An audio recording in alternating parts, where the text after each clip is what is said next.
നമസ്കാരം, ജന്മഭൂമിയിലേക്ക് സ്വാഗതം. ഒമാൻ തീരത്ത് എണ്ണക്കപ്പൽ മറിഞ്ഞ് കാണാതായവരിൽ 9 പേരെ രക്ഷപ്പെടുത്തി. മറ്റുള്ളവർക്കായി തിരച്ചിൽ തുടരുന്നു. രക്ഷപ്പെട്ട 9 പേരിൽ 8 പേർ ഇന്ത്യൻ പൗരന്മാരും ഒരാൾ ശ്രീലങ്കൻ പൗരനുമാണ്. കപ്പലിലുണ്ടായിരുന്ന 16 പേരിൽ 13 ഇന്ത്യൻ പൗരന്മാരാണ്. നാവികസേനയുടെ INS തേജ് നടത്തിയ തെരച്ചിലിലാണ് ഇവരെ രക്ഷിച്ചതെന്ന് ഒമാനിലെ ഇന്ത്യൻ എംബസി അറിയിച്ചു. 10 പേരെയാണ് കണ്ടെത്തിയെന്നും ഇതിൽ ഒരാളെ മരിച്ച നിലയിലാണ് കണ്ടെത്തിയെന്നും ഒമാൻ മാരിടൈം സെക്യൂരിറ്റി സെന്റർ അറിയിച്ചു. മറ്റുള്ളവർക്കായി തിരച്ചിൽ തുടരുന്നു.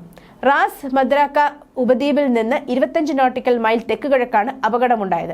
MT ഫാൽക്കൺ പ്രസ്റ്റീജ് എന്ന എണ്ണക്കപ്പലാണ് മറിഞ്ഞത്. യമനിലെ ഏദനിലേക്കുള്ള യാത്രക്കിടെയാണ് കപ്പൽ മറിഞ്ഞത്. തിരച്ചിലിന് ഇന്ത്യൻ നാവികസേനയും രംഗത്തിറങ്ങിയിരുന്നു. ഒമാൻ മാരിടൈം സെക്യൂരിറ്റി സെന്ററും ഇന്ത്യൻ നാവികസേനയുമാണ് രക്ഷാപ്രവർത്തനം നടത്തുന്നത്.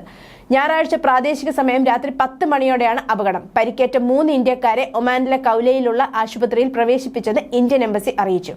News desk, Janmabhumi.